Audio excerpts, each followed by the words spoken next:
Okay. Okay. I'm gonna set the battery up. Okay.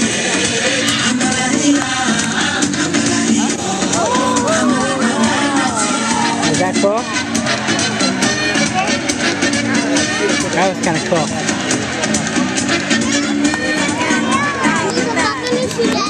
Hands down, Case. Daddy, there's a buck on your shoe.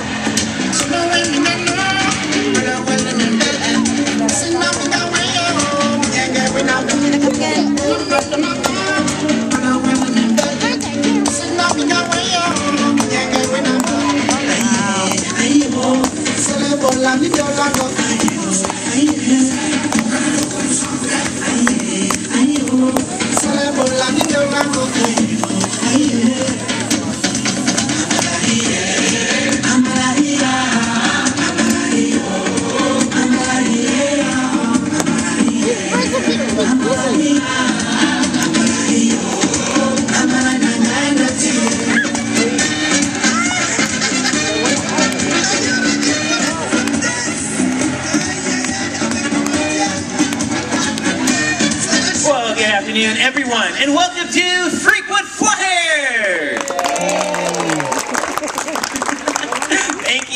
Thank you very much. Now, I'm going to go ahead and introduce you to the birds you saw in our opening. The first two you saw, they were the ones that came out of a little hole there, disappeared in the left and right side of our stage. Those were two vulturine guinea fowl. Those are birds that are found in Africa. Now, we had two beautiful scarlet macaws flying loops over your head. Now, all the macaw species can be found in the rainforest of Central and South America. And my name is Pete. I'd like to welcome you to our bird show. Now, we're going to talk a lot about birds throughout our show today, obviously. We're also going to talk a lot about the San Diego Zoo and the Wild Animal Park's efforts in conserving those bird species. But, you know what? The Wild Animal Park is going through a lot of growth and development. And it's actually a brand new animal show that's sharing our stadium, and it's called Animals Safari Misadventures. It's right here in Venmo Amphitheater. They're actually starting or debuting their show on March 27th. Now, a brand new show means a brand new stage. And if any of you are members or guests, you've probably noticed there's a lot of dramatic changes that have happened to our stadium. Now, birds are extremely visual animals. They notice every single change. And it's our job as trainers to set them up to succeed.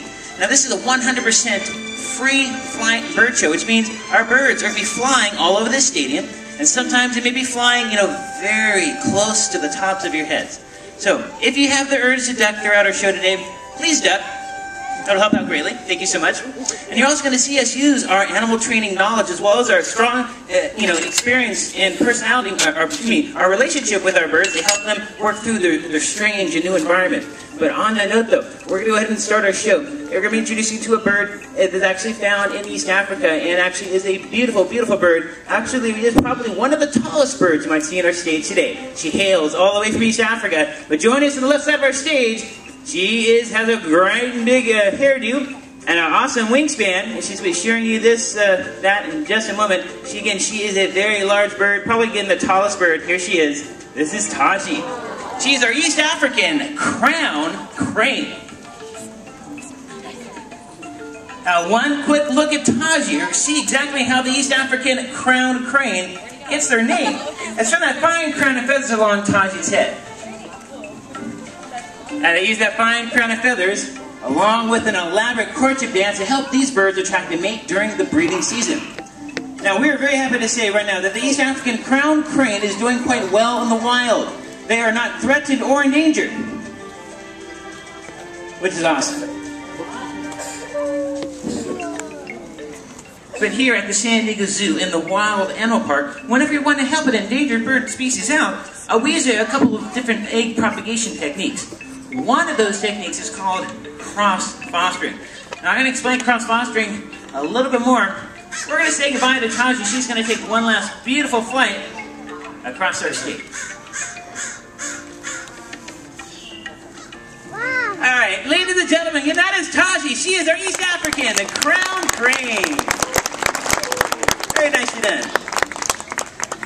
Now, I was just talking about how we use cross-fostering here at the park. We want to raise the numbers of those endangered bird species. Now, that is all well and good, but you know what? Sometimes it's really tricky if you think about the endangered egg.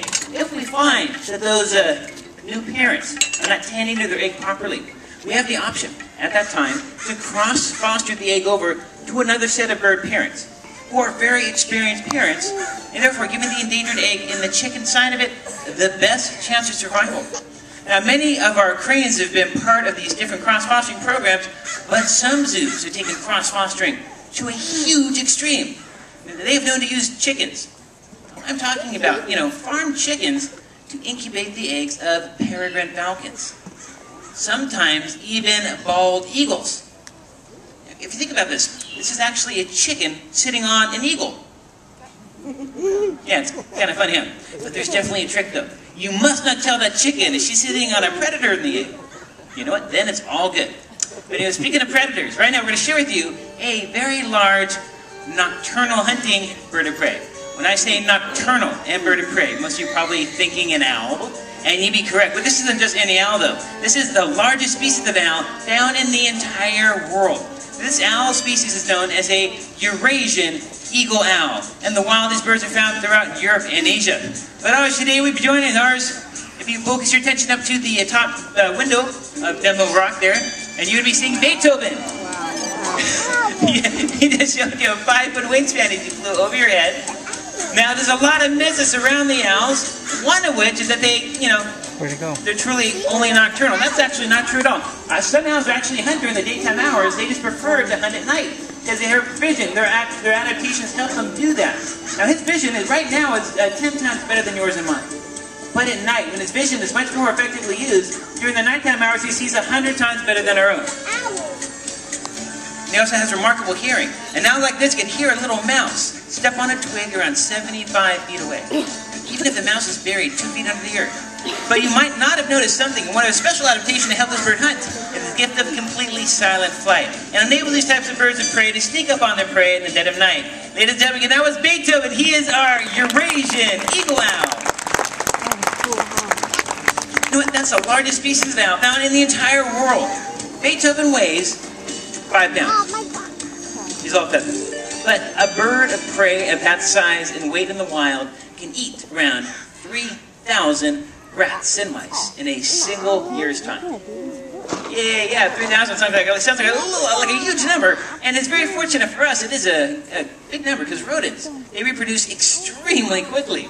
Let's say you put a pair of, mice in a field together. You give them all the food and water they needed, but no predators, like the owl. You can back in just 1 year's time from those 2 mice. You're going to have over 1 million mice in that field. Yeah, amazing, incredible number, and that is why it is so important that we have birds of prey out there in the wild. That's what it does. It keeps the rodent population, down, and a healthy and balanced out nature. We used to have an unhealthy balance. And on stadium not too long ago. Now right back here we used to have a problem with these rodents. I can't believe it. I think they're mice or rats, some kind of furry thing. Right back here. You should be all over this place. And this was a number of years ago. But because we've been flying our birds of prey in our stadium for quite some time, you know what? We have not seen a problem at all with with those rats. Those rodents. Again, they were all over this place, and they were drive everyone absolutely totally nuts. You know what though? Because our birds of prey are so good, asserting their influence, we have not had a problem with this at all. And that problem is completely behind me. History. Gone. Absolutely. Okay. Now, so far, you see many different types of birds in our show that are famous for their abilities to fly in one way or another. You know what? We have other birds in our show, that can fly, but they're known for other types of skills. As you know, with some parrots, some of them have the ability to mimic sounds. So please welcome out here, that's Stacy with Congo, our African gray parrot. Thanks, Stacy, for coming out here. Thanks, everybody. How you guys doing this afternoon? Great. Okay, so some people in the middle are doing well. How are you guys on the edges doing? Yeah. Awesome. Congo and I are doing really well, too. But Congo, I need a favor from you, sweetheart. Can you test the mic, please? Seems to be working. Thank you, Congo. Congo is an African gray parrot. You can kind of tell just